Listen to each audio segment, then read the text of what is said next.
Hello and welcome back to my channel. This is part 3 of deep cleaning my entire house. So I'm working on the stairwell, and then I'm also going to be working on my foyer area and working into my dining room and cleaning my kitchen out to the best of my ability. As you can see, I always start with top to bottom, so we're going to start with the top of the stairs and work our way down. Here I am working on cleaning off the shoe rack. This has been like a big collector of my cat's hair.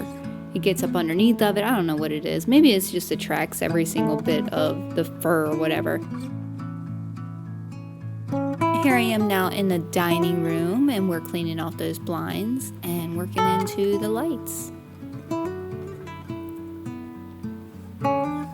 Since I've started doing this, I have noticed such a big feeling of accomplishment, and I'm really hoping that these videos are helping you feel more motivated on getting those rooms like really spick and span, because I know since I've done this, I've been able to like really keep the house more clean, because going room by room and just really focusing in on it. And I don't do all these in the same day. I don't even do all these in the same week. I literally will do these, like work on a room and just making sure I'm keeping the rooms I've already worked on pretty tidy. So it's like I did this one, and then literally like 3 weeks ago I did the other room. So this has been something that's kind of just, I've been able to like really like mellow myself to do whichever rooms I'm focused in on. But this has been such a great way for me to just keep the house spick and span for me. I don't know if this is helping y'all with motivation. I really hope it is. My 5-year-old literally throws everything on the floor. So I had to mop up Pop-Tart that was stuck to the floor, and I just love these floors. These floors are so pretty. Been having a bit of a situation in my kitchen where underneath my sink has been flooding. Come to find out, it is my garbage disposal, and because my floor is real wood, it has warped the wood in front of my sink. So that's a new thing I've got to make sure I get taken care of. Here I am just cleaning out my refrigerator. I have not cleaned out this refrigerator since we moved here. We moved here about a year ago. So this had a little bit of things that has fallen and grime and packets that have busted open, so to speak. And just wanted to get all this nice and clean, because something about like a clean refrigerator, and when you reorganize it, it just feels so much better. And I'm very OCD about my refrigerator. Everybody in my house has their own level in the refrigerator. So the top is my husband's, and then where the milk is, that's usually my 5-year-old's, because he drinks all the milk. So then the one below that is my level with all the Mountain Dews, and then the bottom level is my oldest son, Aiden, and he drinks all the orange soda. So we all have a strict rule in my refrigerator that you don't grab from other people's shelves. That is for you. If you have food that you have left over, it goes on your shelf. When you run out of room, that is on you to go through it. So this has been something that's really been helpful to keeping any type of like food down that's not supposed to be in a refrigerator. People are more likely to eat their food when they put it in a refrigerator. I don't know.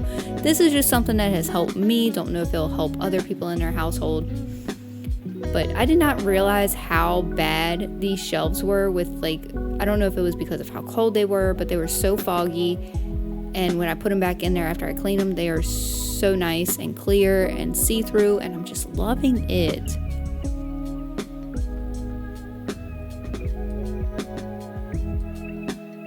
Now in this video, I made sure that I went through every cabinet, everything, and just organized the ones that I know for a fact that really needed a deep clean in.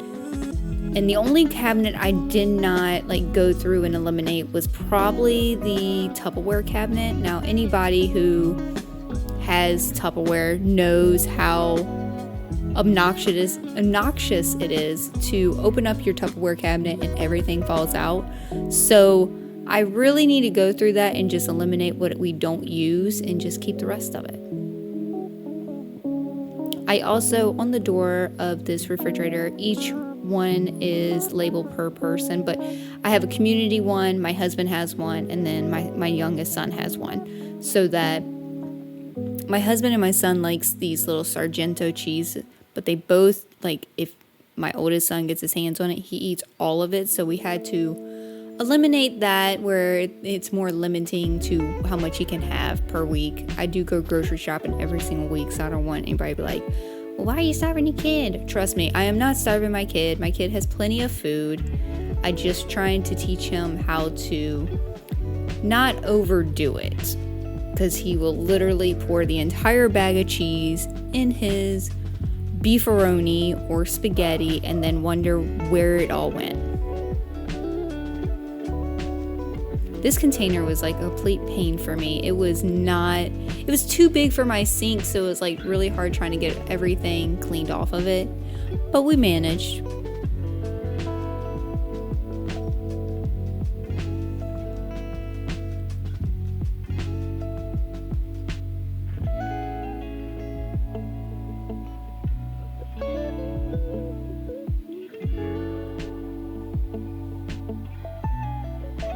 Here we are, just putting everything back to where it was.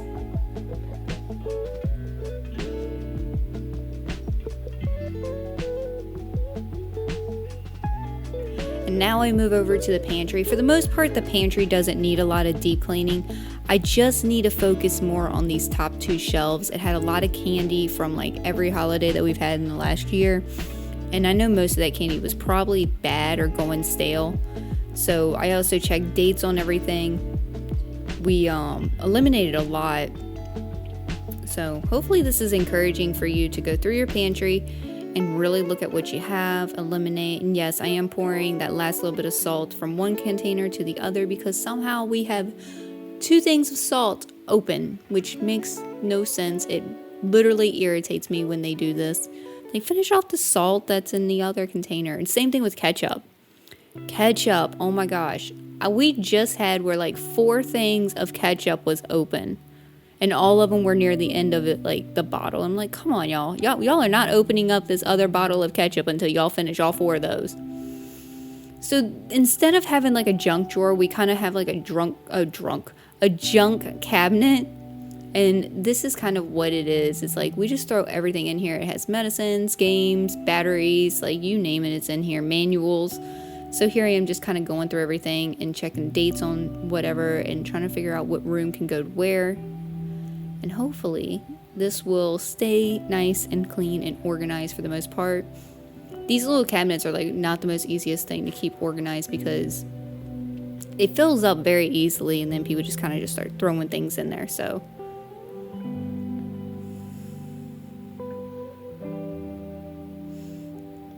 then I wanted to make sure I got all of the dirt and grime off my cabinets. I noticed a lot of fingerprints around like handles and stuff, and so I wanted to make sure I got all of that off. For some reason, I guess because I live with a bunch of guys, there's a bunch of dark finger spots everywhere around the knob. So I wanted to make sure I cleaned those, disinfect those, and made sure that it's all very nicely done, so to speak. Being the only female in the house has been a real challenge.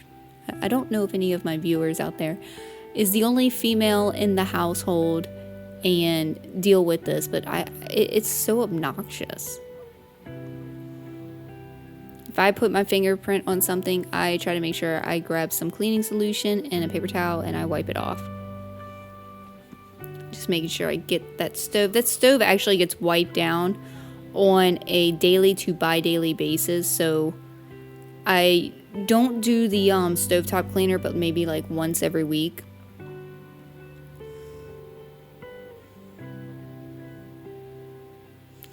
Gotta put those dishes away and pick up any dishes that we had so I can put them in the dishwasher. I'm also somebody who hates clutter on my counters. Like I don't like things just sitting on my counters. That's why you saw me put away my toaster.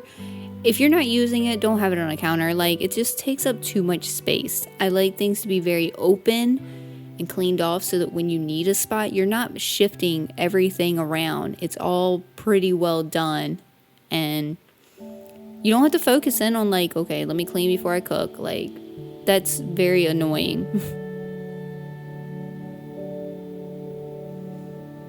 Of course, we're going to get the face of that stove.